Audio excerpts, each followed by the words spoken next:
You're listening to Podketeers. Welcome to episode 235 of Podketeers. This week we talk about having the opportunity to check out the holiday magic at the parks, including hanging with Santa Claus. We also talk about the history of the Candlelight Processional at the parks. Plus, if you're still looking for a gift for that special Disney fan in your life, we share some of our favorite Disney books. Links to purchase those books and more info on things that we talk about in this episode, like the full list of narrators from the history of the Candlelight Processional, can be found over at podketeers.com/235. Remember that if you want to join the conversation, you can connect with us by searching for Podketeers on Facebook, Instagram, and Twitter, or by leaving a comment in the blog post for this episode. If you happen to be doing any last-minute shopping on Amazon, we'd love it if you could help us out by starting off that purchase at podketeers.com/Amazon. Clicking on the huge button on that page will take you to Amazon using our special referral link, and anything you buy may earn us a small commission as a thank you from Amazon for mentioning them on this podcast. To everyone taking a few extra seconds to help us out, thank you very much. Finally, a big shout out as always to the FGP Squad for their help in making these episodes possible via their contributions on Patreon. For more info on how you can become part of our podcast, Fairy Godparents, head over to podketeers.com/FGP. To everyone on the FGP Squad, thank you as always for all of your help and support. So that's it. It's time to jump into the episode, everybody. Here is episode 235 of Podketeers.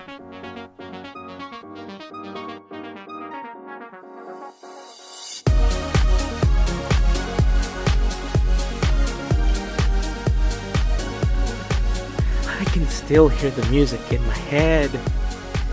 It's like it's just going through my head. Like I can't. I mean, Melissa was there. She knows and she experienced the magic of believe in holiday magic, and you know what's crazy? That's the fireworks show, right? You know what's crazy? Okay. When we got there, we had one goal actually. We had two because I really wanted to see the fireworks show. Like, I need to see the fireworks show. That's just how I function. Oh, I know. But we had two goals. One was to take the boys to see Santa, because I mean it's Santa, right? You gotta go see Santa. And then after Santa, we were gonna go, do a couple things, because between Santa and the fireworks, it was a good 3.5, almost 4 hours.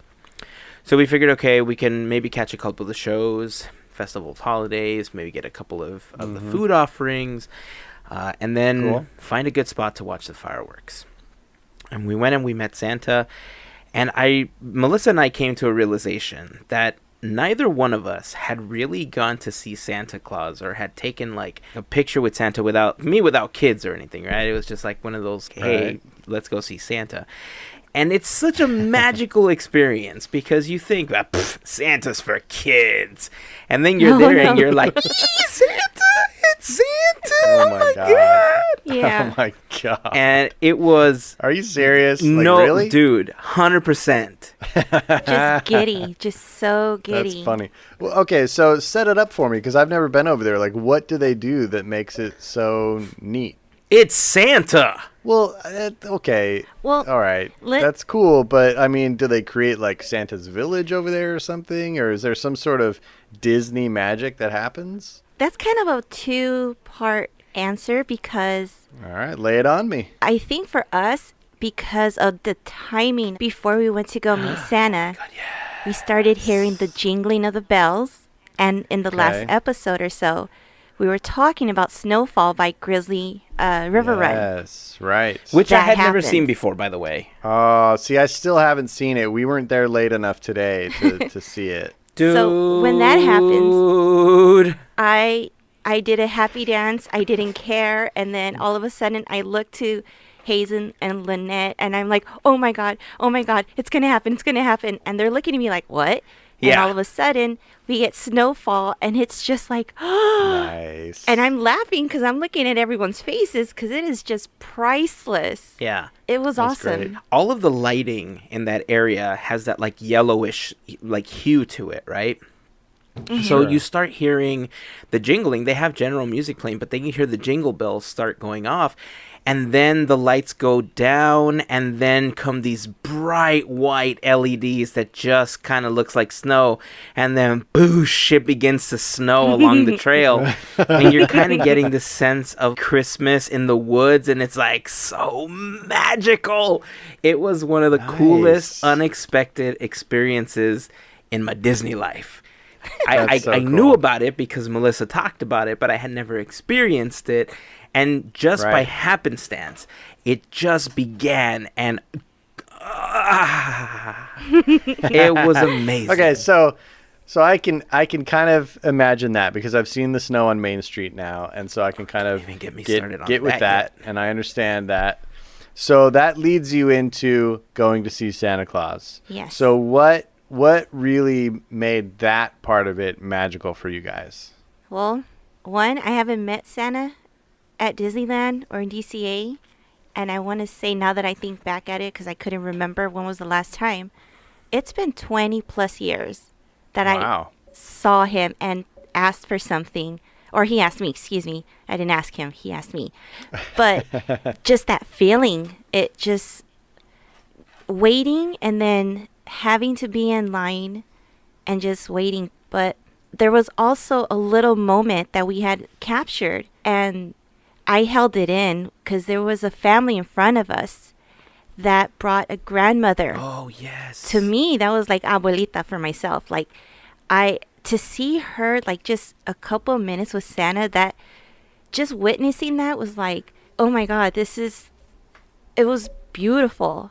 I'm trying not to get emotional over this, but it was just watching that moment, and that you're just like, gosh, this is the holiday spirit. This is beautiful. Yeah. And so, yeah, it's just little things like that. The surrounding, it's cute and whatnot, but I think just feeling that energy in line, that's what did it for me. Yeah. Like, it's just... Is there some sort of reveal? Like, are you queuing up in a way that you can't see him, and then you kind of like come around to your turn, and all of a sudden, oh my gosh, there's Santa? No. Or can you like see him the whole time? You can kind of see him the whole time. There's a bit of a pathway that goes towards Paradise Pier, or Pixar Pier now, where they set up some of the meet and greets with some of the Pixar characters like Doug and Russell. That's where they had Santa set up. So part of the magic that they had was they had bags with letters, addressed to Santa. They had a map of the world with like plotting the North Pole and stuff like that you can see in front of him. A bunch of just Christmassy type plants like holly and like berries and stuff hanging all over the place. And then so they dressed up the meet and greet area kind of like a little toy shop. So you saw some toys, a Christmas tree, and they had like this big chair where they had Santa sitting, and they had elves. So they had elves directing people that were in line to go see Santa Claus.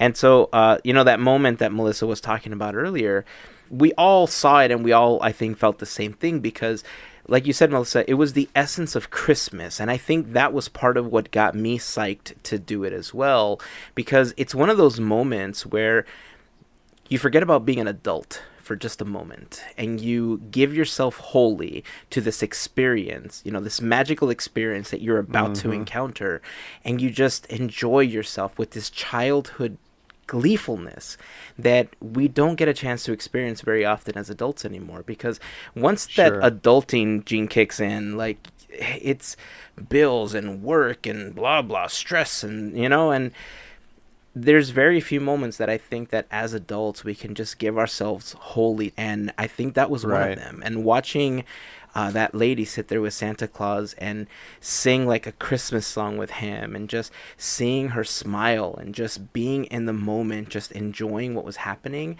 that filled me with joy. It was such a great experience. Nice. All right. Well, I have an interesting thought to lay on you, but first, did you guys ask Santa for anything? I sure did. I did. Oh my gosh. Are you going to share, or do you want to keep it a secret? I told him that I wanted a Tesla, Because okay, shoot for the moon. Yeah. You never know. I told him I wanted a Tesla because with all the stuff that's going on with global warming, I want to reduce my carbon footprint. And I think that going with an electric car is the best way for me to do that. Yeah, and of course, it doesn't hurt that it's an electric luxury car. I mean, look, that's just one of the perks. That's just one of the perks. You're a techie. I think you would absolutely adore driving a car like that. Oh, yes, I would. Oh, yeah. So when Santa had asked me what I wanted, I was like, a nice bank account? That's the only thing I could think of. Like, that's hilarious. That was it. Like, that could get me a Tesla. Oh, that's hilarious. I love it. Okay, so I love all of your descriptions of this, and I can see it. It makes sense to me. It's probably one of the best meet and greets possible. I mean, meeting Santa, it's like Mickey and Santa. They're like top dogs, right? Yeah. They rule the world. But do you guys see a plot hole here? I see a plot hole because right now, according to every story that's being told in the park and in the films, the denizens of Halloween Town are trying to create Christmas, and they're over at the mansion trying to do that. And at this point in the story, Santa should be trapped in Oogie's casino lair. So the fact that he's roaming free over in the Redwood Creek Challenge seems like a plot hole point to me. Well, for all the children listening right now, let me clear this up for you. At California Adventure, you're meeting Santa Claus, kids. Over at the mansion, they kidnapped the Sandy Claus, which is not Santa Claus. No, they just didn't know what he was called. They screwed up the name, but it's Santa Claus. Little did they know that Shock, Lock, and Barrel actually kidnapped one of his helpers. Krampus. One of his helpers commonly seen at malls. Okay. I'll give you that one. For the record, I was going with Hazen on this too. That's hilarious. I know everyone's going to be like, what? Also, the mansion is just a recreation of something that happened many, many years ago, Gavin. Right. You're right. I take it all back. He's free. So did you get to try any of the Festival of Holidays food offerings? Oh, yes. So I tried two things. Thanks to Melissa. She had a couple of extra tabs. And what did we get? There was like the... you guys tried the pot roast yes! Sandwich? Yes. The pot roast sandwich with the horseradish. And the gingerbread Mickey. And the gingerbread Mickey. Nice. The pot roast thing... I mean, it's a pretty basic pot roast recipe. I think it was pretty tasty for what it was. Yeah, I was a little disappointed that the horseradish itself wasn't as strong as I was expecting horseradish to be. So if there was any disappointing thing about that selection, it was that the horseradish just didn't kick me the way that I was expecting horseradish to get me. Right. The gingerbread cookie, oh my Mickey. It was one of the best cookie/brownie tasting things I've ever had. Gingerbread, I think, is one of those foods that's really hit or miss for me because it's difficult to make it well. If you put too much in it, it becomes overpowering and it becomes bitter. And if you don't put enough in it, it just kind of tastes like a chocolate chip cookie half of the time. This one hit an amazing sweet spot. And it was just absolutely chewy. It wasn't dry. I'm telling you, it was more like a brownie. It was like a gingerbread brownie that you were eating. And it was delightful. Yeah. It was. That booth took all my tabs. Wow. Yeah. Yeah, we used up our last 4 tabs today. And I got the two last things that I wanted to try. And, man, I feel like I definitely tasted something from every single booth. And... I got most of the food offerings. Like, I didn't get a lot of the desserts and the sweet stuff. I think we only got maybe 1 or 2 of those. But all of the regular food offerings, I got almost all of them. And that was so much fun going around and just trying all those different things. And it was such a huge variety, I felt like. You know, I didn't feel like there was a lot of things that seemed similar, like I felt like each dish seemed pretty unique. Now, I've heard that a lot of them are repeats from previous years, so if you go year after year, you might, get tired of them. But the fact that it's such a limited time, it's like, I feel like now there's several that I know that if they're back next year, I will be looking forward to them for the whole year because they were really good. Yeah, that was one of the things that Lynette and I were commenting about, that we didn't get a pass this year, but we also didn't feel like we missed out on much because a majority of what was being offered, we feel like we tried last year. And there was some new stuff in there, but I think if we do it like every other year, aside from the fact that when we did Food and Wine Festival, a lot of the stuff from Food and Wine was very similar to this as well. Yeah. And maybe not exactly the same, but very similar. So we didn't feel like we missed a lot. So if we did like one festival a year, I think we'd be content with that. Are you going to stick with the one that you claimed was your favorite before, which was that really spicy, like pickle, the turkey thing? Yeah. God, that is so hard to say. I tried some amazing things. The Nashville hot fried turkey with dill pickles it's definitely one of my favorites. I really liked the jalapeno latkes. Those were good. Oh man. Today I tried the lox and everything bagel nachos. How was that? And those were freaking incredible. So good. I loved those completely. Man, I don't know. It's hard to pick. I think, probably the turkey is my favorite. Charlie got that again today, and I got to try a couple bites of it again, and it was still perfectly done. Like, just juicy, spicy, delicious. So good. So, I guess I'll put that as my number one. Nice. It was great. So, pretty much, I got to try everything at Grandma's Recipes, and the last thing I got to try that was new was actually the candied yams. I actually thought it was really good. Just it had a little bit too much of that marshmallow sauce. So I think if it had less of it, it would be perfect because it had like the right amount of walnuts and the way that it was cut. Wasn't it? It had something on it. I don't remember, but it was actually really good. Just the yams itself, the way that they were, I guess, without the sauce, it was perfect. Okay. So that's something I really wanted to try.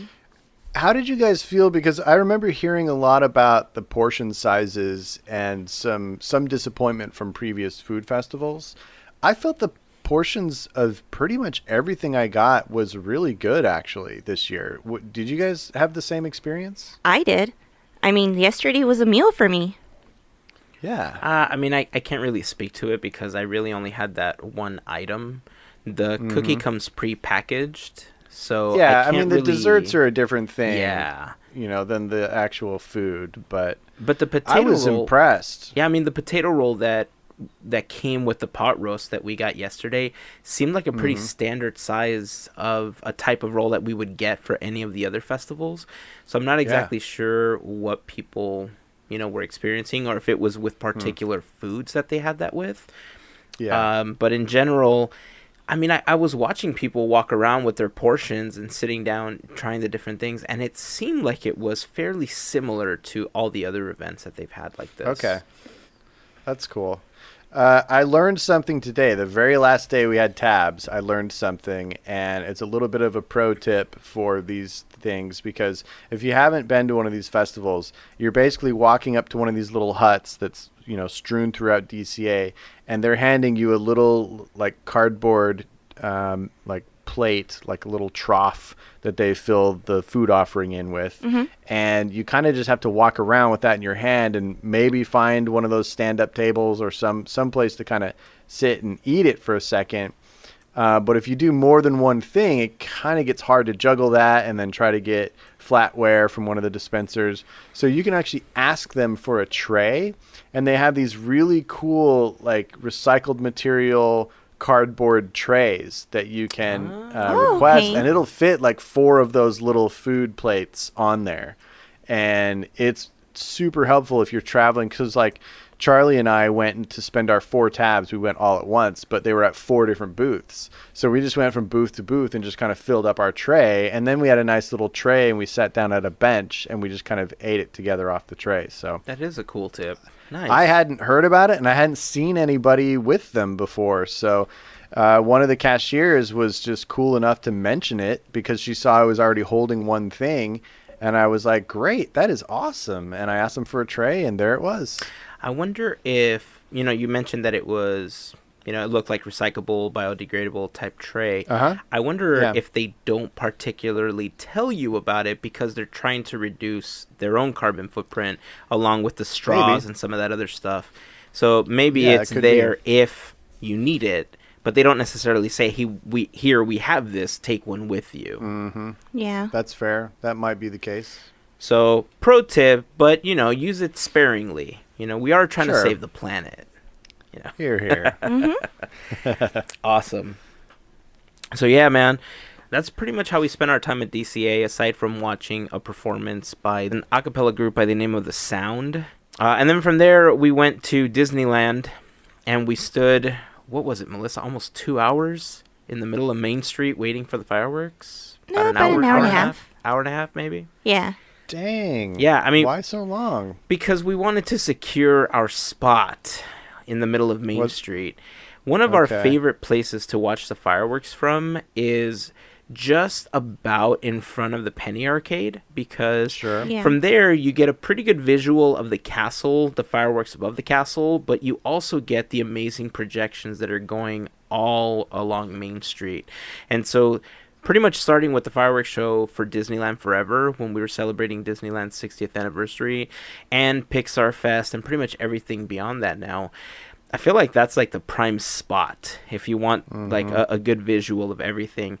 Of course, you also have the projections on the castle and the Matterhorn. So if you're closer, up towards the hub or towards Tomorrowland, you do get a really amazing visual on the Matterhorn, especially. I think I like the ones on the Matterhorn a little bit more than the ones on the castle. There's too much detail on the castle to really enjoy all of the projections, but that's my personal opinion. But yeah, we waited for like an hour and a half. Finally, it starts, and man, those lights dimmed, and my Grinchy heart grew like 17 sizes. It was one of the best things I felt all year. The music started, the feels just kicked me hard in the face, and I just sat there in Christmas joyfulness for the entire 13 minutes-ish that it went on. And then it started to snow, and oh man, my heart just melted. I was trying to record it so we can post it on the YouTube channel. And I just found myself not paying attention to what I was recording because I kept looking around and just paying attention to the projections. And then at the end, I'm overcome with joy as I'm watching the snow fall. And then my kids, I hear them both yell, "It's snowing!" And they just lost it. And that for me was just one of those moments it made me feel like, this is what it's about right here. Yeah. And by the way, I tested it. It tastes horrible. I'm sure it does. So as far as the whole, it's edible, it might taste like gingerbread. Oh, it doesn't. It's horrible. Well, I think it's not necessarily tasty, but it's not poisonous. So like if you did eat it, it's fine. Oh yeah. But was it scented? Because when we experienced it, it was scented. Yes, it was. Mm-hmm.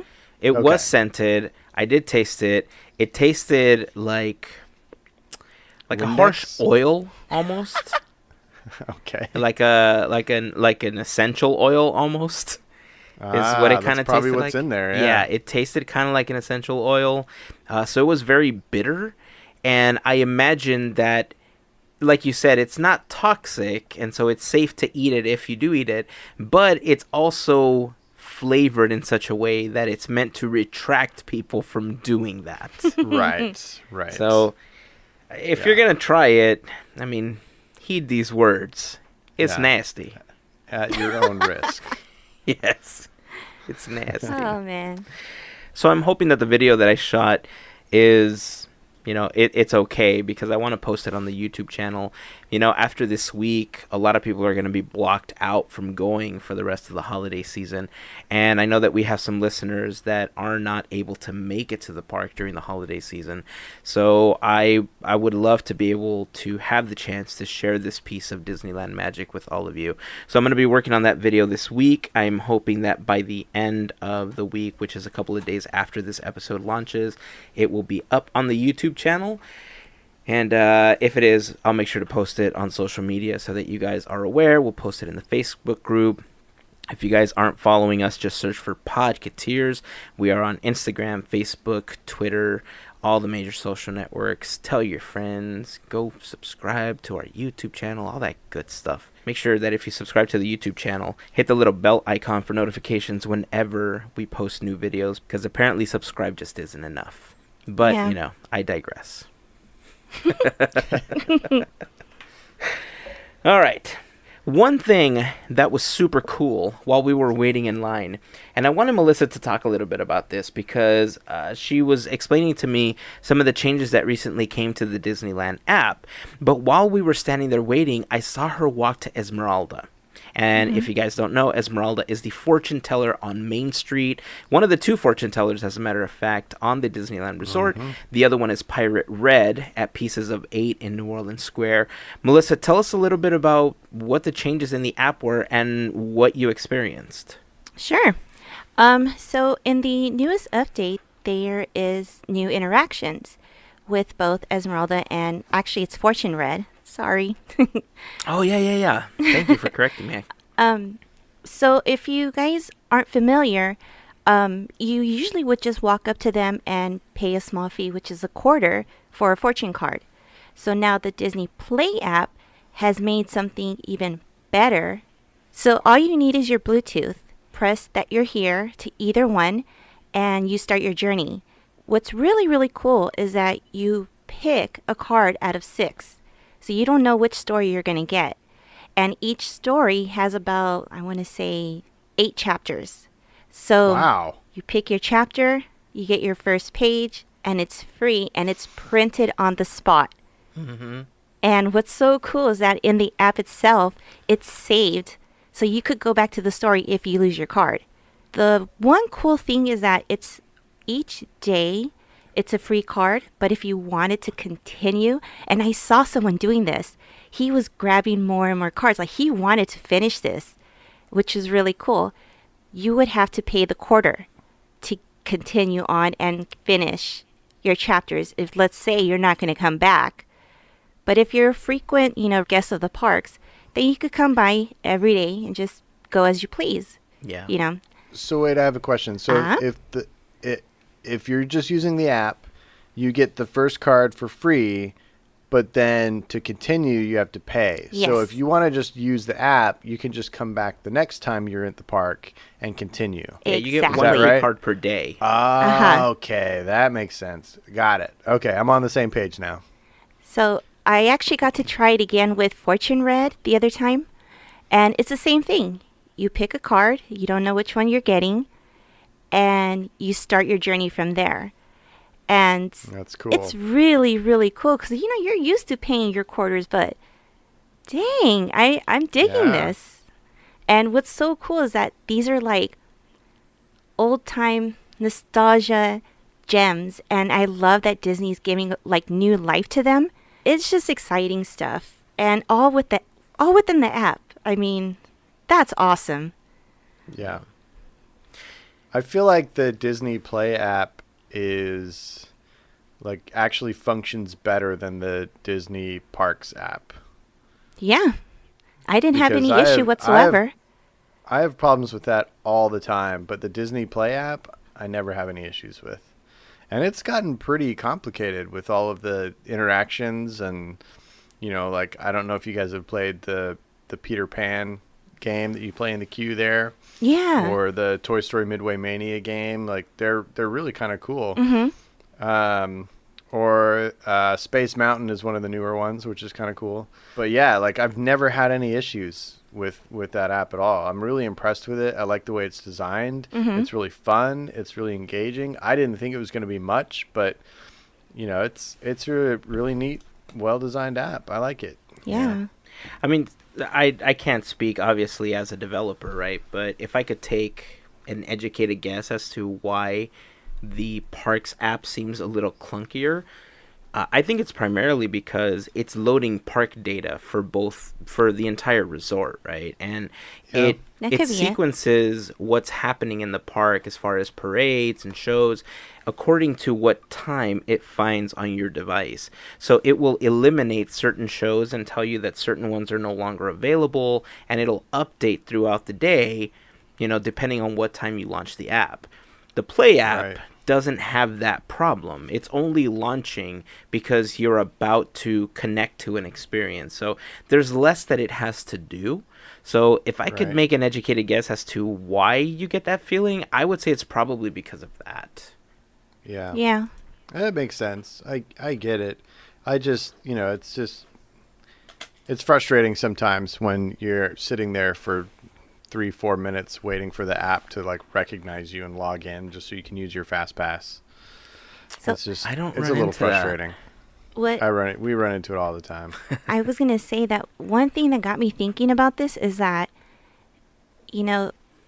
what if they were to implement more interactions, let's say Aladdin's lamp in the bazaar? Oh, I'm sure they will. I mean, that would be pretty cool. I imagine that's the whole point, is that they're just going to keep adding more and more of this.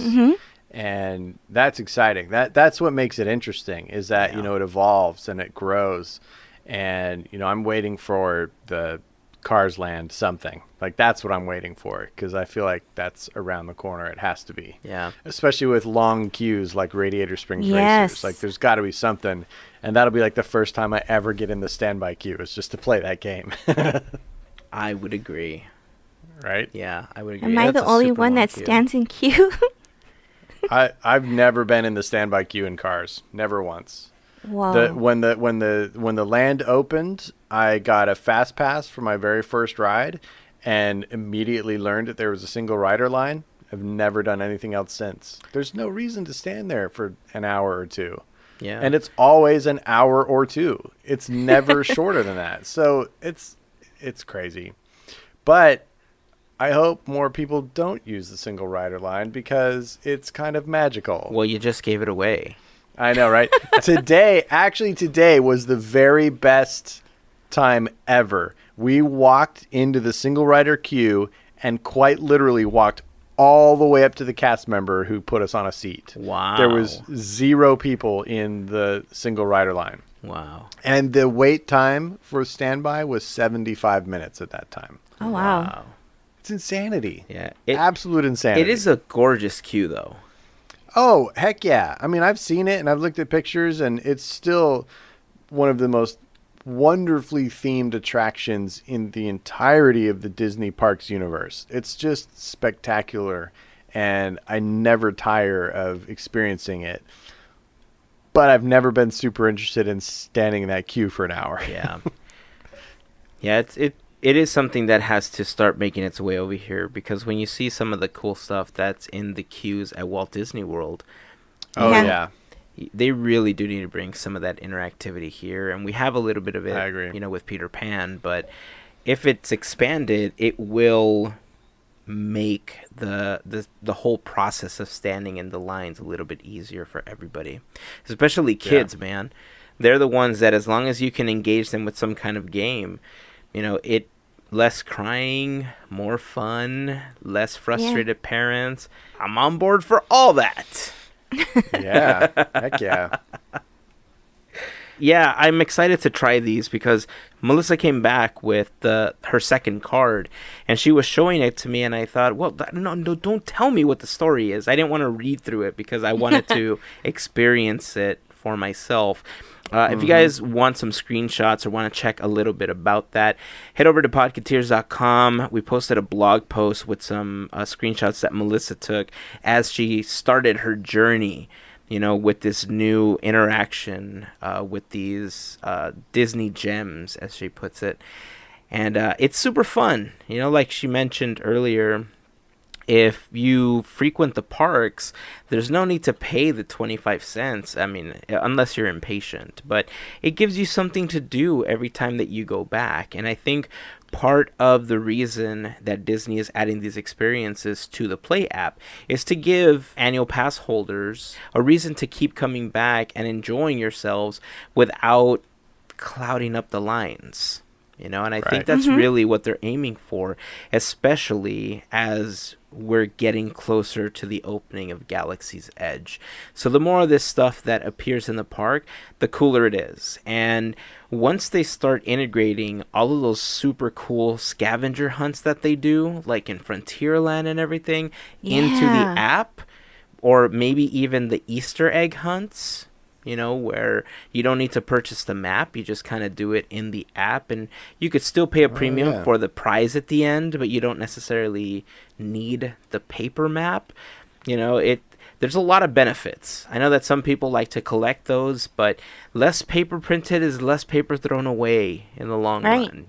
So the more we can go through these digital experience, I think it's a lot better. Yeah, 100%. All right, well, before we jump into our next topic, I just want to remind you that this episode of Podketeers is brought to you in part by our Fairy Godparents via their contributions on Patreon.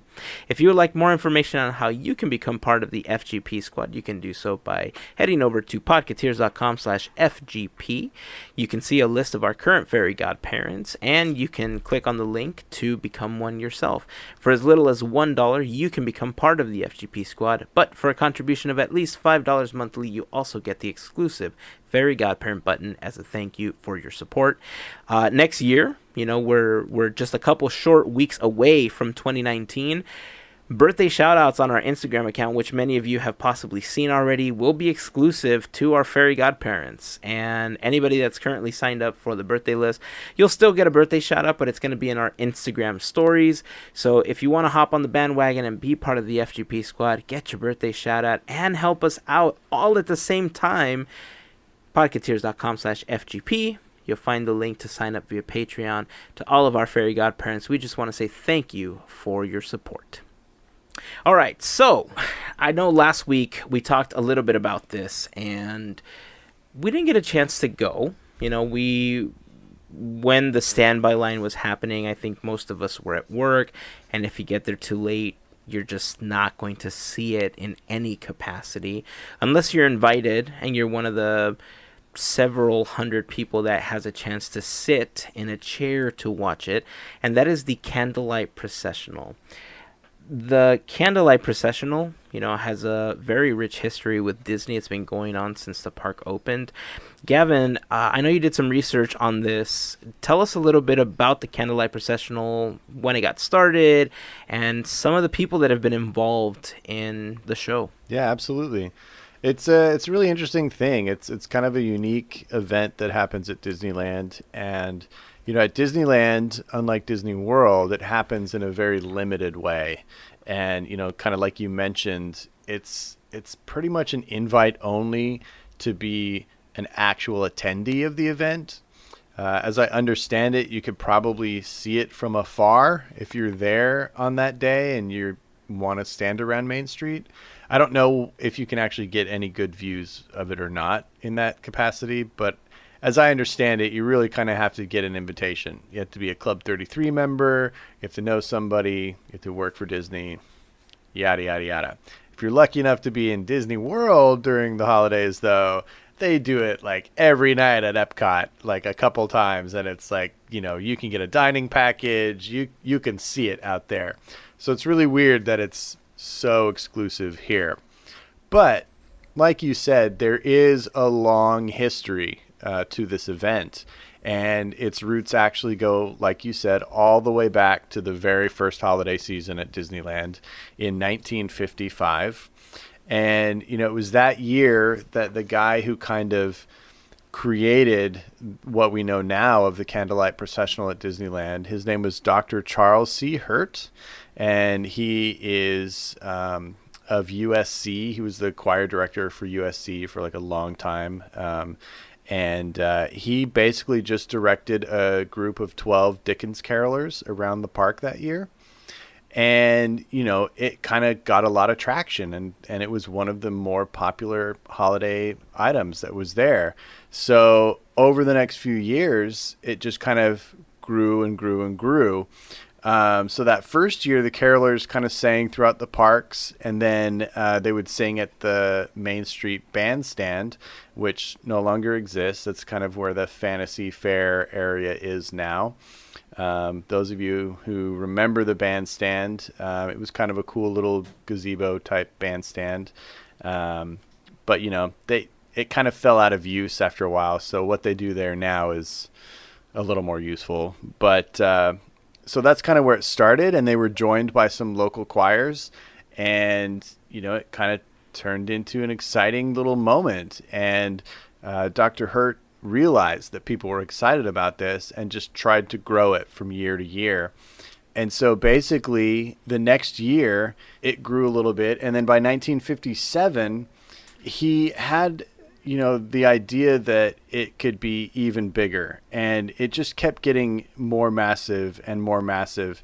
And in 1957, the innovation that he created was he wanted his choirs to actually join the parade, the Christmas parade, as it moved its way down Main Street, and then end with kind of a finale concert. And so then we're kind of getting really close to, what we know now as the actual event. At one point they would do it in the plaza area, like in the hub, in the center, where all the lands meet. And, at one point they had, about a 300 member choir circled around the plaza, and then the Dickens carolers up in a balcony above, in Sleeping Beauty Castle. Wow. That's awesome. Which that seems like a really dramatic, cool staging for an event like that. Yeah. But you kind of do have issues with staging and, viewing, something like that. So by the time we get to 1958, so this will be the fourth holiday season at Disneyland, Dr. Hurt really pushed management at the time to create a real event, something that was big, not something that was just kind of roving, not something that seemed improvisational, but something that seemed more intentional. And it was then that they did the big 16 choir combination and the Dickens carolers at the castle.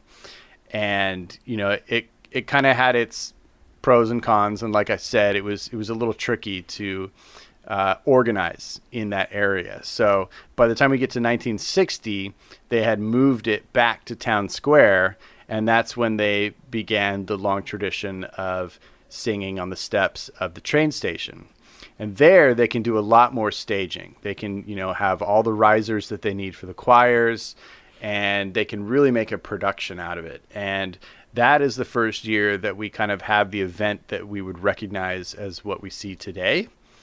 And it basically was a super mass choir, built up of several visiting choirs. And then that was also the first year that they began bringing in celebrity narrators for the show. Ah. And what they would do is, they would kind of narrate throughout the show and basically give the highlights of the biblical Christmas story.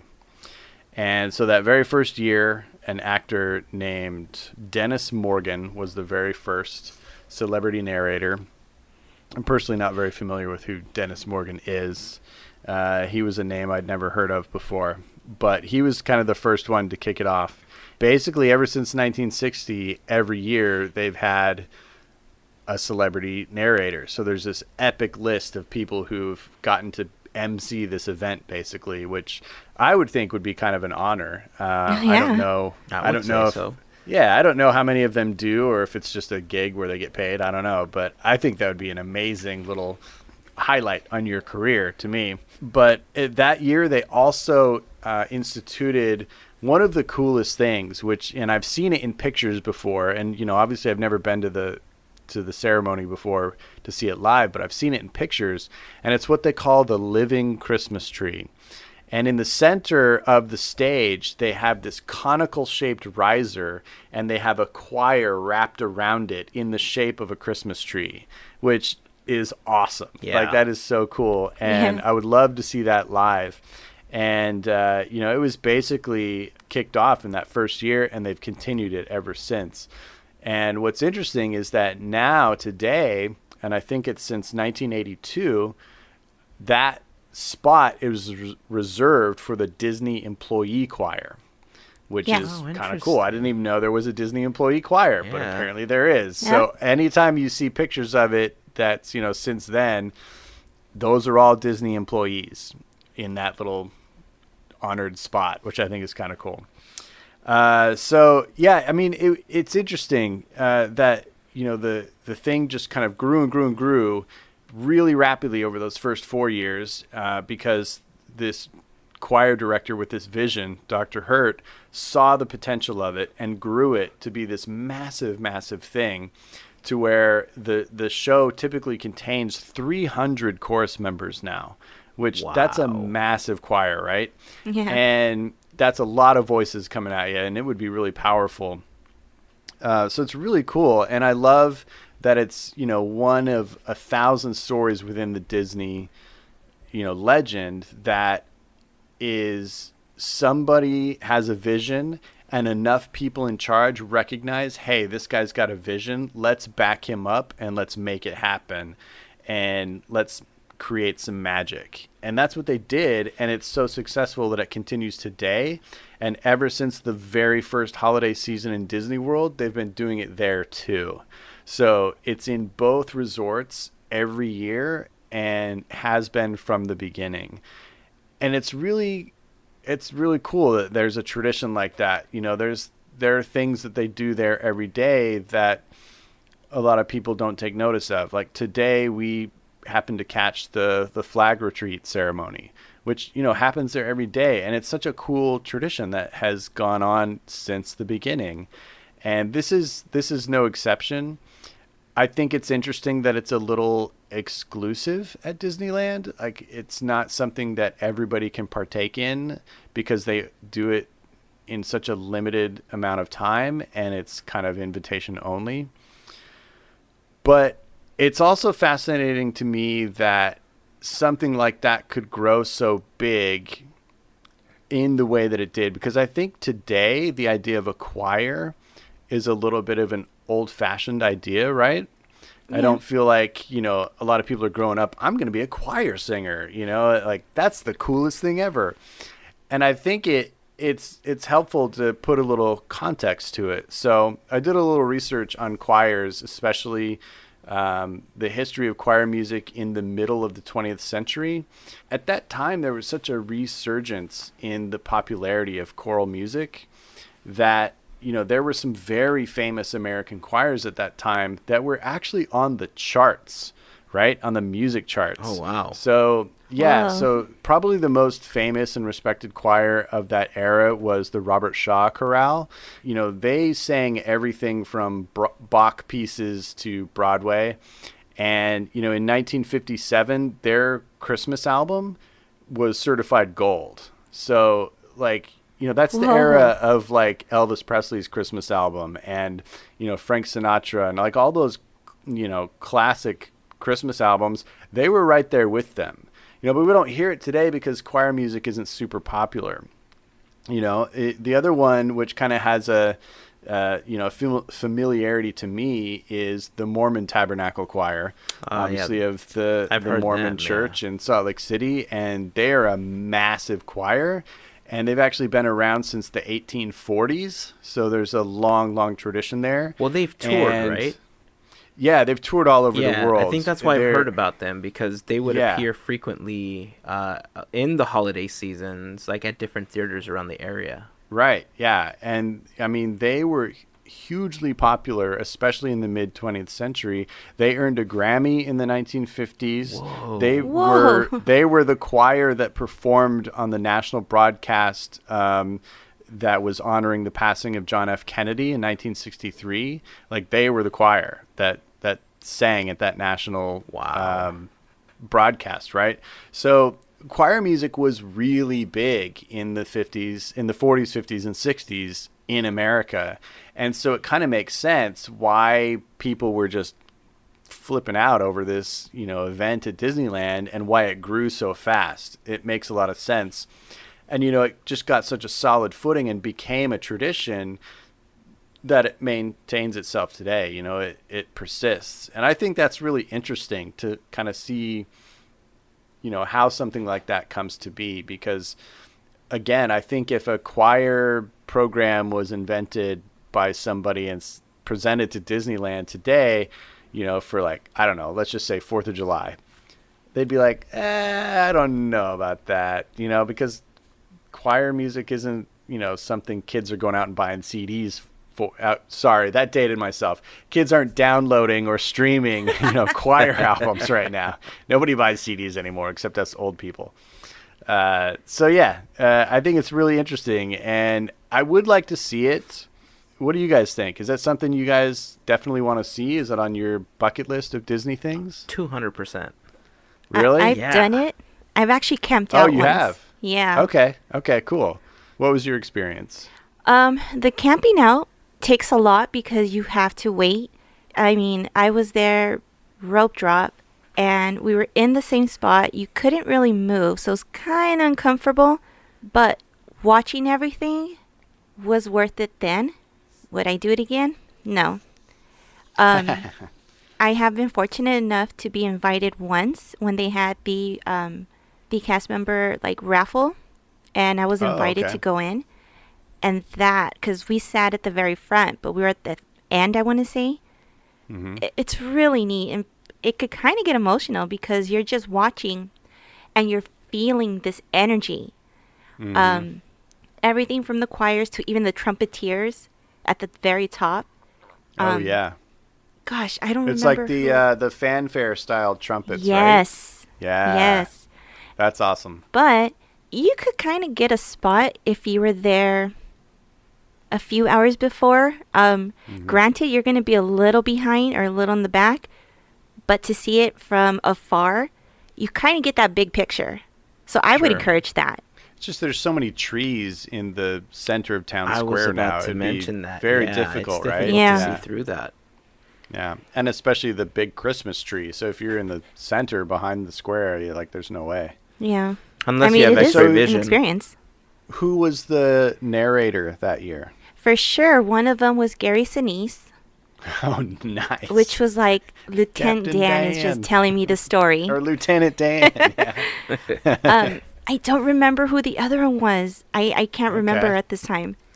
Nice. But Gary was very memorable. Yeah, it's been interesting. I printed up the entire list of narrators going all the way back to 1960.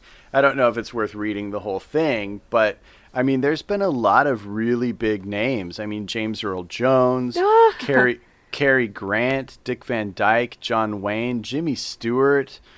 I mean, really good, amazing people. There've been, to me, it seems like there's some missing names, though. I'm shocked that, for example, Julie Andrews was never a narrator. Yeah. Somebody like John Mills or Fred McMurray, like people who were, tried and true Disney actors and huge celebrities in their own right. Like they never did it. And I don't know if they were ever asked or I'd be interested to know the history and the process of how they choose, So it's really fascinating, this tradition. I wanted to ask you guys though, because I feel like this is the only kind of overtly religious thing that Disney does in any sort of official capacity, because it is the retelling of the Christian story of Christmas. And I find that very interesting, and I don't know how I really feel about that, because yes, I know Christmas at large is, traditionally considered a Christian thing, but none of the religious side of that is ever really celebrated in the parks except for this one thing. And it does have a lot of Christmas magic to it, but it is religious. And it's weird that they're willing to kind of cross over that line, which they don't in any other way ever, for this one thing. So what do you guys think about that? It doesn't bother me. What's funny is that when I got to experience this, it kind of took me to another place, and I think that's the beauty that Disney has is they could transport you to another world, or you just don't feel like you're there, and that's what it felt like. Did it feel religious though? Like, did you feel like you were in church? No. Okay.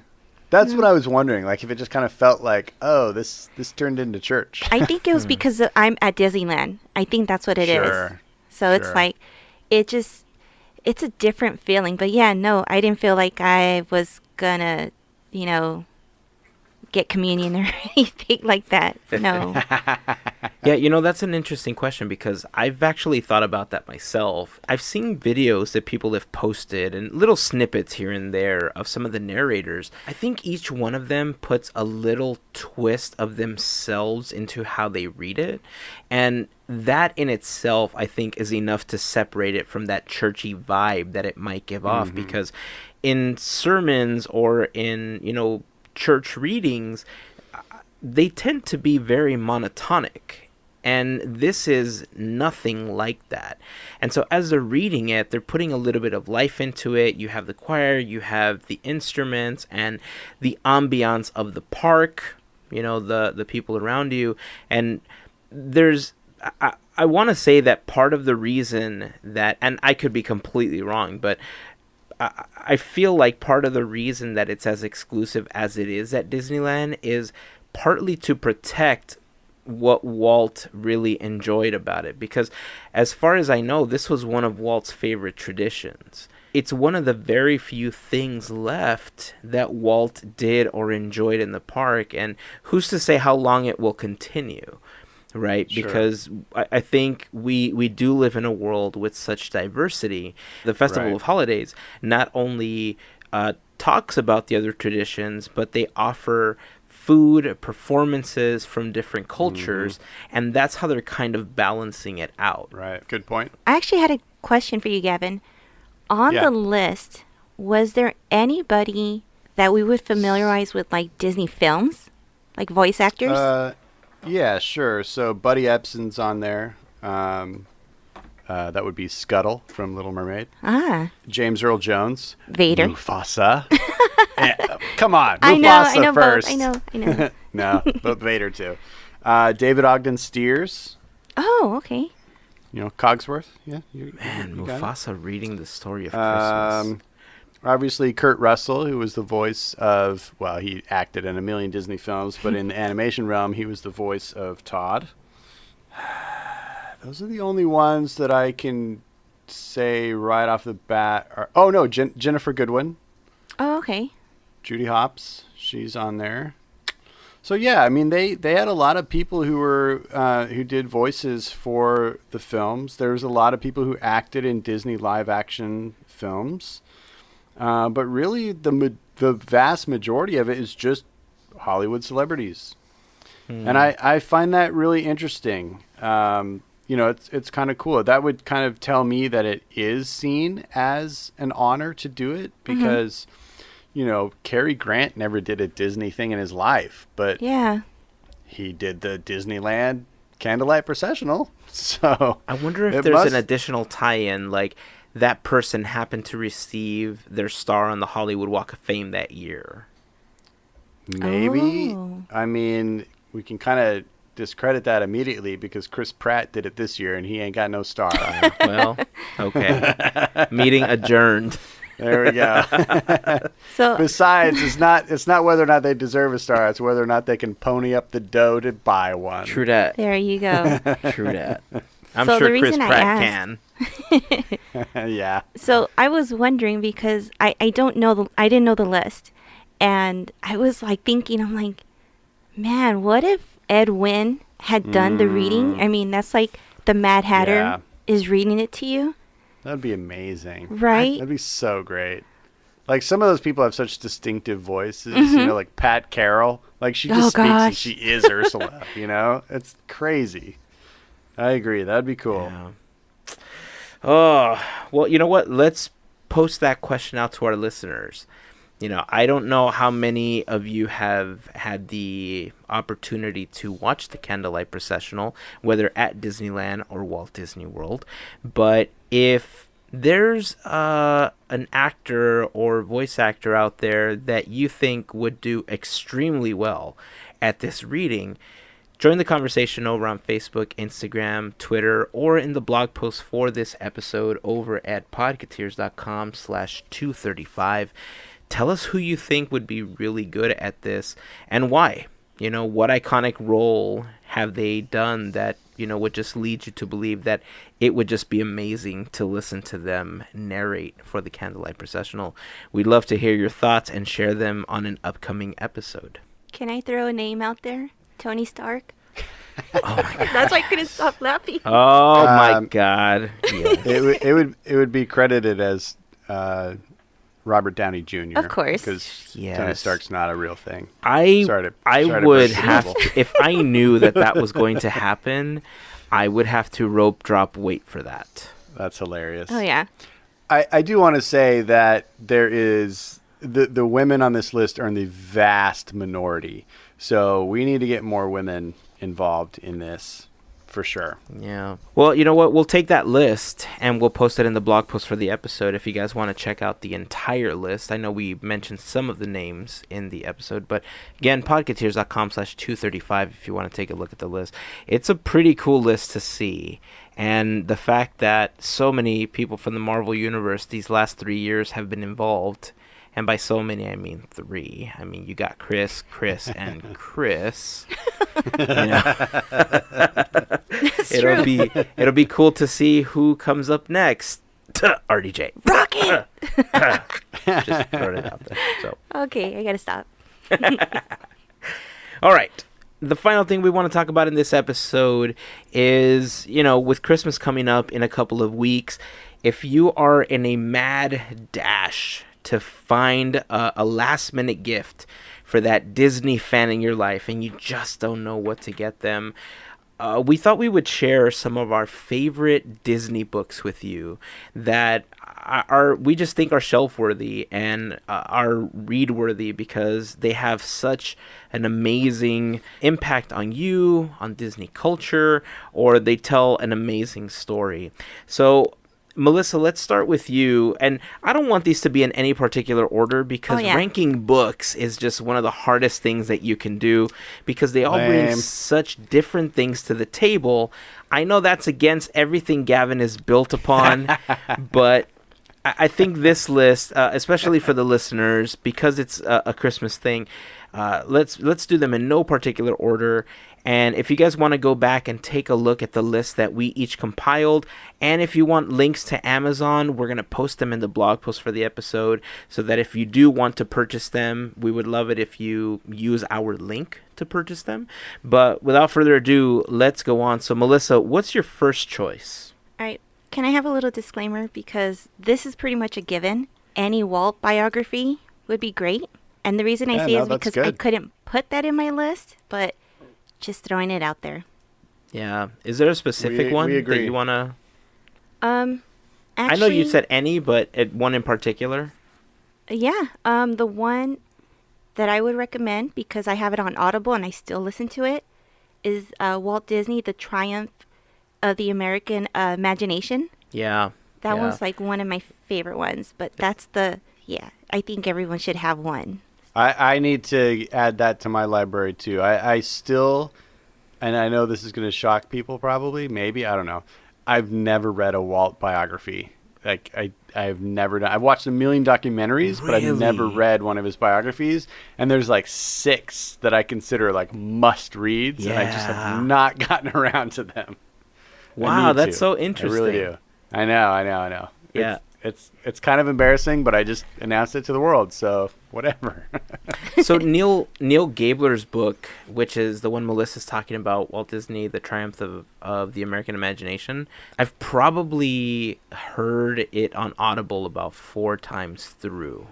Dang. Yeah. And I've read the book. I got through about 3/4 of the physical book. And then I got the Audible version, and I've just heard it several times on Audible. It's an amazing read. It's just a fantastic book all around. like Melissa said, really any Walt biography. I will say that I think there are some Walt biographies that are better than others because some of them just work on stuff that they very loosely research. But the Neil Gabler one is a fantastic one. But if I had to put one at the top of my list, so I'm going to jump into my suggestion since I'm talking about it. But I would go with Walt Disney, An American Original by Bob Thomas. And part of the reason I want to put that on the list is because Bob Thomas spent a lot of time talking to Walt before he passed away. So he had a lot of personal interviews with him that he talks about in his book. And the book really ranges from Walt's father's life in Kansas City and all the moves that they made. They talk about Marceline. It goes through his life in the animation studios, all the struggles that he had. The building of Disneyland, all the way through his death, essentially. And the thing that I really like about it is that there's a lot of books, especially a lot of biographies, that tend to vilify Walt in major ways. And this book does a really good job of evenly spreading all of Walt's qualities in a way where you see a man that was ambitious and that was driven, and that he may have been super tough to work for, but you can see why he was so tough to work for, because he wanted that ambition to turn into reality. And there's a reason why guys like Steve Jobs are so much like him and, idolize him, and other Fortune 500 company CEOs, look up to somebody like Walt Disney. So if I could put anything on my list, it would be Bob Thomas's book. Is that the one that's like 2 or 3 inches thick? Yeah. I actually have 2 versions of that book, by the way. That's the one that's on the very top of my list. One of my best friends has read me excerpts of it and has told me time and time again about different parts of it. That's the one that's on the top of my list. I need to get around to it for sure. It's so good, dude. Yeah. So good. You would not regret it. Okay, well, let me jump in here. And I'm not going to shock anybody by revealing the fact that all 5 of mine are basically Disney art books. And that's what I usually buy, is the Disney art books. And I love them, especially if it's Imagineering and parks and stuff like that. So the first one I want to talk about is a book that came out not that long ago called The Poster Art of the Disney Parks. Oh my God. It's and such a gorgeous anybody book. who's been to one of the Disney parks knows that, especially in the entranceway, but also throughout the parks and, in various ways, you end up seeing attraction posters. And these are basically posters that artists and Imagineers create to sell you on the attraction. And there's a long history of it going back to the beginning of Disneyland. And it's some of the most fantastic, inspiring, and influential poster design in the 20th century and beyond. And I love it. And it is some of the stuff that inspires me more than anything as an artist. So if I could recommend one right off the bat, it's The Poster Art of the Disney Parks by Hankey and Hunt. And it's a perfect coffee table book. You can flip through it. You can just dive right into the eye candy. I can't get enough of it. I've looked at it 1,000 times. Nice. That's an amazing cool. book. I had a chance to leaf through it once while I was walking through one of the shops at Disneyland. Mm-hmm. I just want to grab all of the pages from inside of that book and just frame everything. Right? It's so gorgeous. I know. All right, Melissa. All right. My next recommendation is Maps of the Disney Parks. And I got this at Disneyland. I need to get that one so bad. It's really good, especially for someone who's a big fan of the Disney parks. You get maps not just of the parks, but inside certain attractions, which I didn't know. Really? Yes. Yeah. I need this. I didn't know Small World had a map. Yeah. Are you serious? I'll take pictures and I'll send it. But I was like, what? It's really cool. I mean, I'm ordering it on Amazon Prime right now. That's fantastic. Do you own it? I do. Oh my gosh. I'm so envious. I'm a huge fan of books of the parks. So don't be surprised for my next ones. I mean, that's one of the things that it's weird. Like, you've got a whole realm of collectors just of park maps, right? Mm-hmm. And, we saw at that amazing exhibit that we all went to called That's from Disneyland, where they were auctioning off all the Disneyland memorabilia. They had a whole section just of souvenir maps. And that was one of my favorite parts of that exhibit. It was so great to see those poster-sized maps of the park. Yeah. And, I've always had a penchant for collecting the maps. Every time I used to come out here when I didn't live here, I would grab 3 or 4 maps to take back with me and just look at it and compare them to previous ones and see what changes they'd made. Now that I live here, it's hard to get like every single map because there's so many, but yeah, the cult of maps is strong at the Disney parks. It's really cool. I agree. But it's a cult. It's a strong cult. Indeed. It's a strong cult. I guess because they're not in any particular order, I'm going to go with this pick next.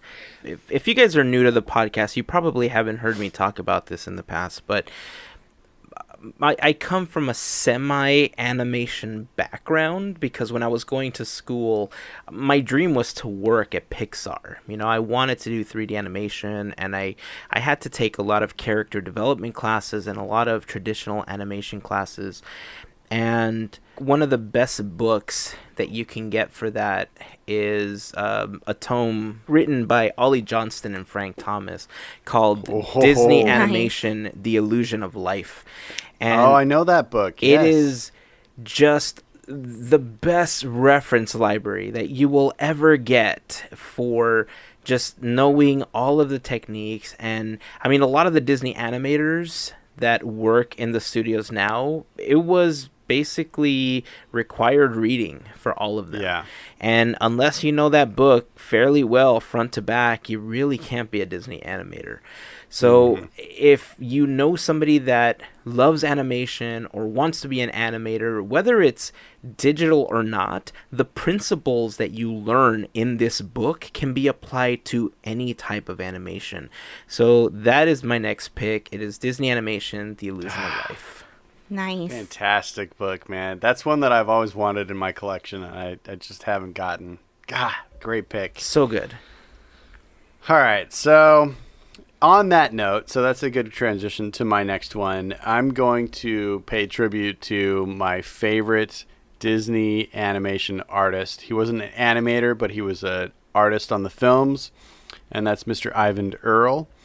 And a few years back at the exhibition of Ivan Earl's collective works at the Disney Family Museum, they released a book called Awaking Beauty, The Art of Ivan Earl.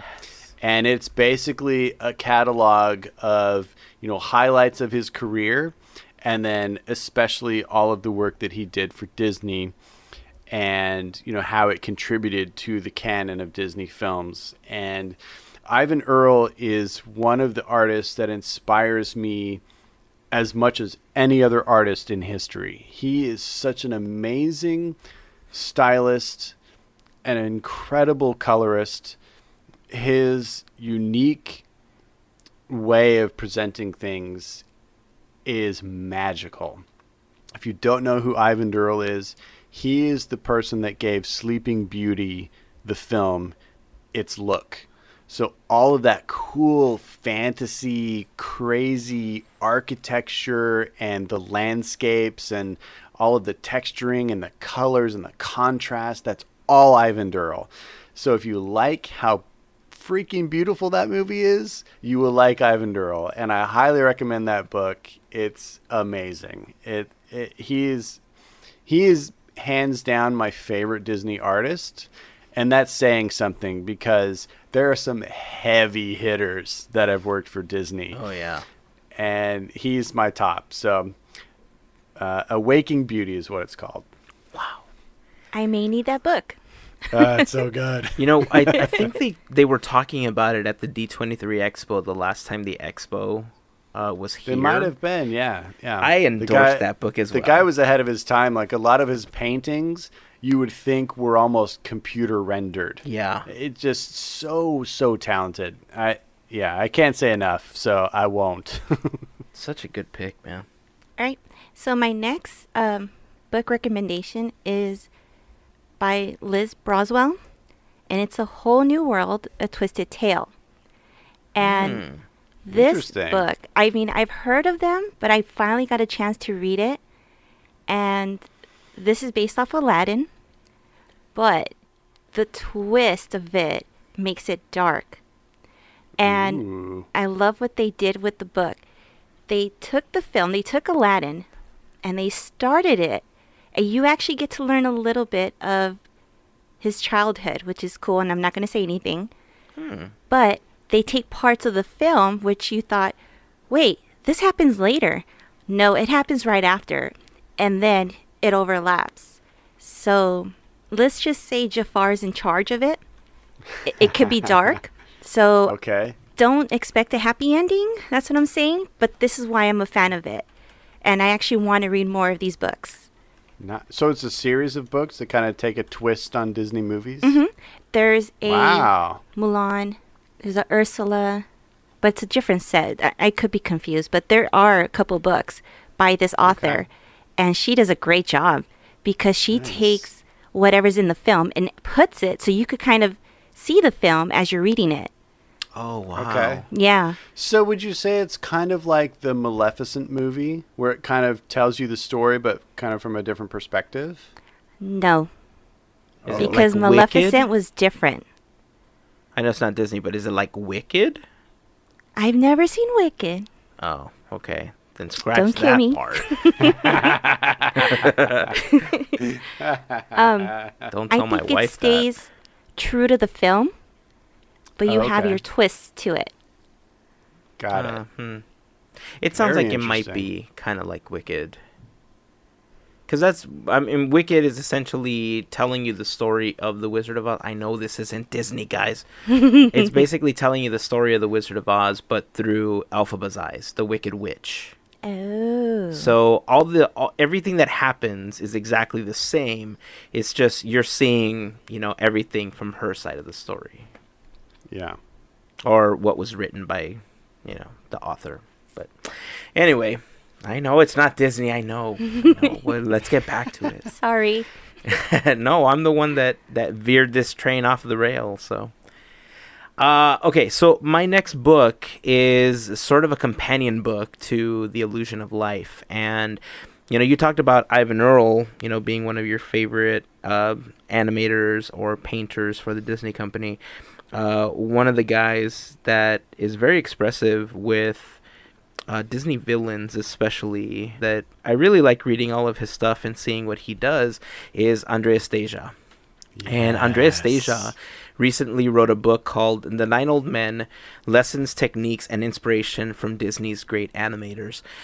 And one of the cool things about Andreas Deja is that he was hired by Eric Larson back in 1980. So he essentially studied under one of the Nine Old Men. And so what this book does is it really enhances the 12 principles of animation. So like squash and stretch, anticipation, staging, straight ahead, like all that stuff. And as you become familiar with those techniques, he goes through each one of the Nine Old Men and he talks about how each of them applied it to what they did for their craft, and he spends a good amount of time talking about each one of them, and it's just a fantastic companion book to for basically an animator, but also for Disney historians or anybody that's interested in the Nine Old Men, because Andreas Deja did a beautiful job collecting all of this information and presenting it in such a way that if you never were interested in animation, you probably will be by the end of this book. So that's my next pick. Great pick. These are all books I want to read, man. You guys are spending my money tonight is what you're doing. That's exactly what's happening. All right, so I'm going back to the parks with my next pick. And there's a book that came out a few years ago all about the concept art that went into creating Disneyland. And it's just called The Art of Disneyland by Curdy and Gordon. And it collects all of the concept art going back to Walt's original little sketches, the famous Ryman drawing of Disneyland, the Ellen Shaw painting of Disneyland, all the way through like all of the concepts and elevations of Main Street, vehicle designs by Bob Gurr. Like, it has everything, all of the art that really describes what became the park of Disneyland. And it's a great art history. It's a great Imagineering history, or WED Enterprises history, which is what it was back then.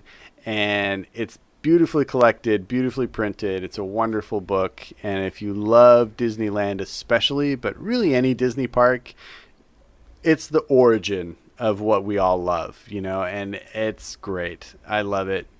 So that's my next pick. Totally that's cool. That's a really good one. So this one actually is fairly recent. It came out in the, during the 60th, I believe. And it's Disneyland Resort, a celebration of new magic and fond memories. And I don't know that one. This one, it's awesome because it's literally the resort, which is Disneyland, DCA, Downtown Disney, and you're looking at everything. And the reason I love this is because a lot of the books back then didn't have Pixar, didn't have Lucasfilms. It goes through each land, or actually you would say parts of the book go from each land. So you have everything in there, from the brand new Buena Vista Street, Cars Land, and gosh, I want to say it's pretty much modernized. So you get to know a little bit more. Like, if let's say you go to the park and you're like, oh, this is cool, this and that. If you want to learn a little bit more that you may not know, then, this is a good book because it tells you about each attraction. And even, like I said, Downtown Disney. So you get a little bit of everything. And that's pretty much, that was like one of the things I had to have. Size? It's like a coffee table kind of book that's like a larger format with like lots of pictures and art and stuff? No, just a regular standard size. It's not huge. So it's really just like a historical text about the resort. Wow. Okay. I'm not familiar with that at all. That's crazy. Interesting. Is it still available? I'm not sure. I hope so. Well, if it is, I'm buying that one too. I mean, I'm sure it's on Amazon. I'm pretty sure of it. So. Yeah, I'm sure there are used copies available out there. Still good? Somewhere. Sure. Somewhere. Oh, man. See, this is where it begins to get hard because there's so many that I want to share, but I know we wanted to keep our list short for the sake of this episode. Well, just pick a good one, and we'll throw out rapid fire some honorable mentions at the end. Okay. So this one's actually a fairly... If I only have to pick one to end this part of the conversation, it's a fairly expensive book, but it's the first volume in one of the most expansive histories of Walt Disney film, and it has to do with the animated movies between 1921 and 1968, and that is the Taschen book that was released for Walt Disney film. When I purchased it, it was around $200, so I don't know. It's ridiculous. Yeah, but I'll tell you the truth, I've seen somebody's version of it. Mine is stored away neatly somewhere because I don't want to touch it because it's too pretty. And so I haven't really dug into my You gotta love copy. It, man. You gotta open it and love it and experience it. I know I want to, but are you gonna resell it someday? Maybe. That's why it's stored away somewhere away from here. No, it should be a family heirloom. You should use it. I'll think about it. I'm coming over. I'm unwrapping that sucker. And it's pretty. And I love it.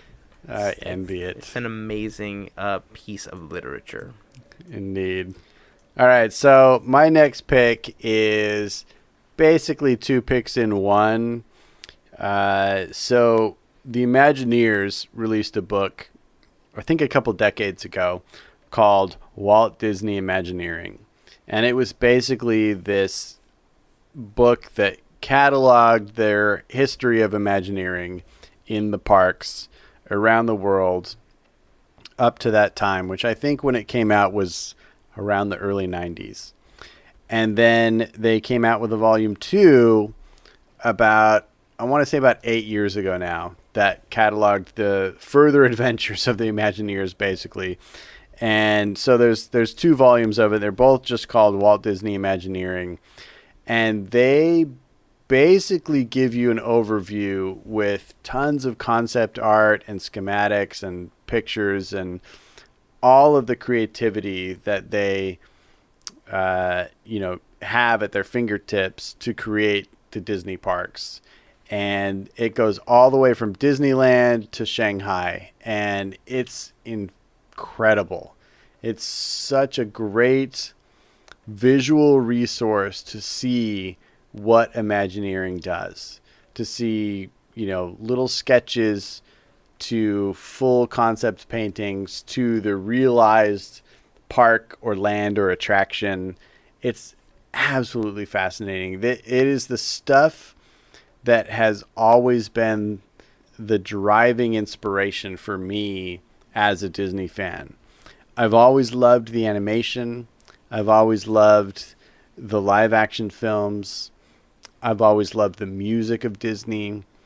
But when it comes down to it, what Imagineers have created in the parks and the magic that we get to step into when we go to the parks is the thing that just blows my mind every time. Yeah. Mm-hmm. And so the 2 volumes of Walt Disney Imagineering are my absolute top pick. Spoiler alert, I gave mine in order from 5 to 1. So this is my top pick, is these 2 volumes. And anybody who loves the Disney parks, I highly recommend it. It is such a treat to open them up. Every time I do, I notice some new picture or some part of a picture that I never looked at before the same way. They're just chock full from end to end with Disney magic, and I can't speak highly enough about them. Is that the one with the Sorcerer Mickey on it? With a blueprint of the castle? Yeah. And then they remade it with the firework They've castle, had a couple right? different covers. Yeah, that's exactly right. Yeah. Okay. Yeah. Yep. Yeah, those are great books, dude. They're fantastic. Yeah. And it was cool because, I mentioned a few episodes ago when I got to go to the Disney studio. Uh-huh. And I was in the archives, and I told you that one wall was basically just glass encased, like, library of every Disney book ever. And I kind of was on the lookout for the ones I owned to be like, oh, yeah, cool, I'm on par with them. And I definitely was on the lookout for these Imagineering books, and they were both there. And they looked like they'd been leafed through 1,000 times, and I was very pleased to see that. So that's awesome. Unlike my Taschen book. I know. Open it up. Oh my gosh, I want to see it. I have to go get it. It's in storage. Nice. Oh man. Well, my final pick is Disneyland, Then, Now, and Forever. And ooh, I know that one. Yeah, yes. This book is a good one for anyone who loves history or who wants to learn what the park looked like back then, what lands there was before we had certain lands. It's one of my favorites because you get to see so much history that goes into Disneyland, and it's definitely I want to say that was my first book that I purchased. Like, oh, I wow. love it. Nice. That's so cool. That actually transitions perfectly into one of my honorable mentions, so I love it. Great pick. Well, go ahead and shoot it out there. All right, so the one book that's not an art book that almost made my top 5 is a book from the Unofficial Guide series. And if you don't know that series, they're really a travel book series. So they have the Unofficial Guide to Disneyland, to Disney World, to all the Disney parks, and it's basically a travel guide. But a few years ago, they did a history of Disneyland, and it's called the Unofficial Guide, The Disneyland Story. And it is one of the coolest histories of the park because it literally goes from location to location and tells you everything that location was going back to the beginning of the park. So if, a location was one store and then it became another store and then it became Starbucks, for example, then it gives you that whole history. It's so cool because you kind of peel back the layers of the onion, back to the beginning, and you see what it originated as and what it is now. And it's really cool. It's one of my favorite books, and it's probably, to me, it's kind of the most accessible and most useful histories of Disneyland specifically, because it's so practical in its construction and the way that it kind of just lays out for you exactly what was where and when. Because, the park is always evolving. Walt always wanted to plus the park and keep moving forward. So it's always changing. But there are those things that are legendary and that we've always heard about, things like the House of Tomorrow and, Don DeFore's and places like that, that don't exist anymore, but it's cool to know exactly where they sat, like Aunt Jemima's Pancake House. Where was that? It was there, but do you know where? Well, this book will tell you. It's so good. I love it. I love everything about it. So that's definitely one of my honorable mentions. You guys know that I'm going to spout out like 10 honorable mentions, right? Yeah. Do you want me to finish my honorable mentions real quick? And then might as well. All right. So I got to shout out to Cars. I'm always shouting out Cars. That's my Pixar favorite. So a few years ago, they released a book called The Poster Art of Cars.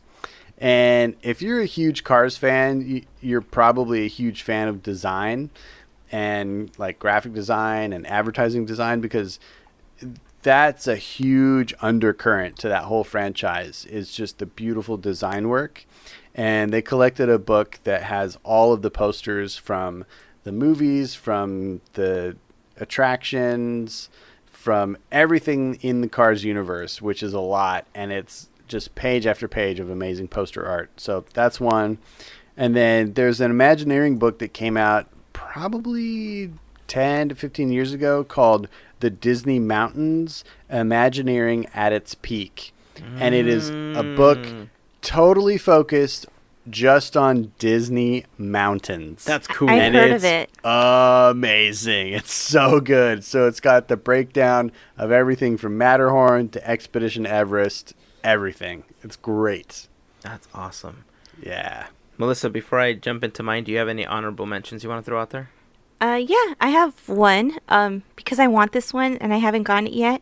It's Ink and Paint, the women of Walt Disney Animation. Oh, I want that so bad. I want to learn more about these women. I really do. And totally. I've been eyeing it, and I need to get it.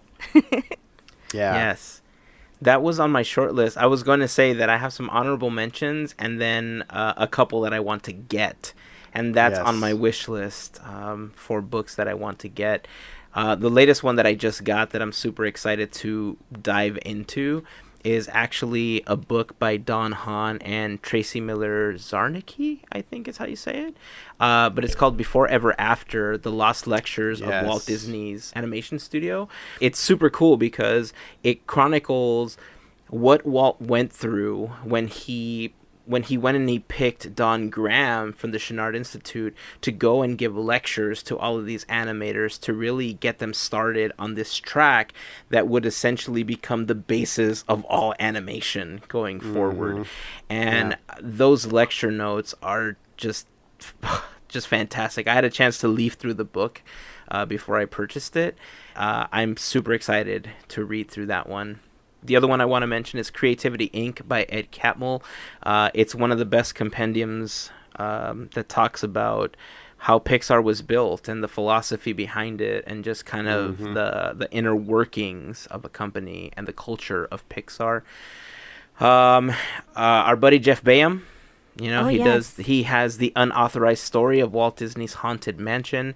It's quite possibly the most expansive book on the history with tidbits, and Jason Sorrell has a really good Haunted Mansion book as well, but maybe I'm a little biased because I'm friends with Jeff, but I like his book a little bit better. There is a newer edition, so I would make sure that you buy the latest edition.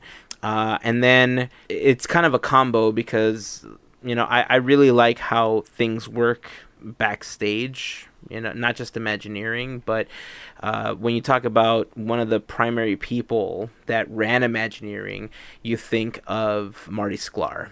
Dream It, Do It, My Half Century, Creating Disney's Magic Kingdoms, and then One Little Spark, both by Marty Sklar, are just such good books that talk about his history with the Disney company, everything that he went through after, he got hired. He was so young when he started, but like his ideas were just free-flowing and so good that he was promptly promoted to all of these positions within the Disney company to the point where he became Walt's right-hand man. And most people knew him as with this like pet name of the Sorcerer's Apprentice, because he just knew Walt in and out, where if there was, we kind of throw the phrase around tongue in cheek sometimes, like, well, what would Walt like? Or this is what Walt would have thought. If there was ever a person outside of Diane Disney Miller that would know what Walt would have wanted, it was Marty Sklar.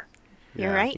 So those two books are in my honorable mentions. There's just so many good books, guys. It's just, there's like, tons. take my money. Just do it. Just take my money. Yeah, I think my next paycheck is already spent. Yeah. I'm screwed. So there you go. If you guys are, again, looking for any last-minute Christmas gifts to give to that Disney fan in your life, these are just some amazing books about the history of the parks, animation, the art. You can't go wrong with really any of these.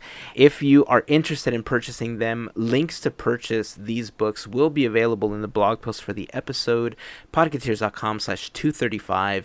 If you use those links, we will get a small commission from Amazon as a thank you from them because you use our link, or anything that you purchase when you go through there, or podketeers.com/Amazon. Push the big Amazon button.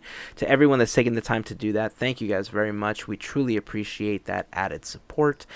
And also, some of these books are available on Audible. So if you've never had the opportunity to listen to some of these books via Audible, we have an offer for you to give that a shot. You can head over to podketeers.com, scroll down to the bottom of the page. You'll find a link for Audible. Click on it. You can sign up for a free 30-day trial, and you get one book to try out for free.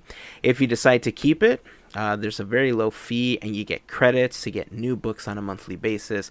But if you decide to cancel within that 30 days, that free book that you received is yours to keep forever.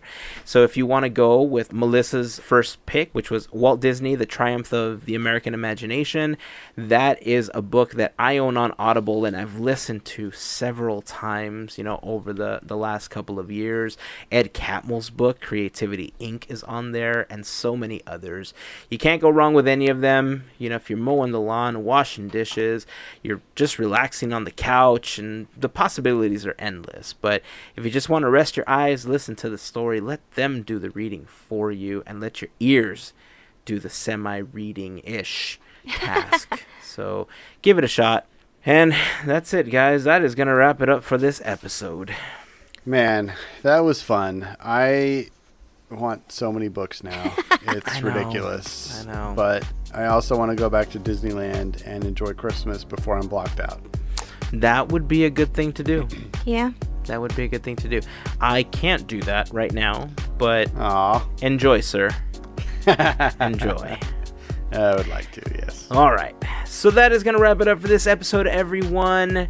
Until next time, have a magical week, everyone. See ya. Made you look.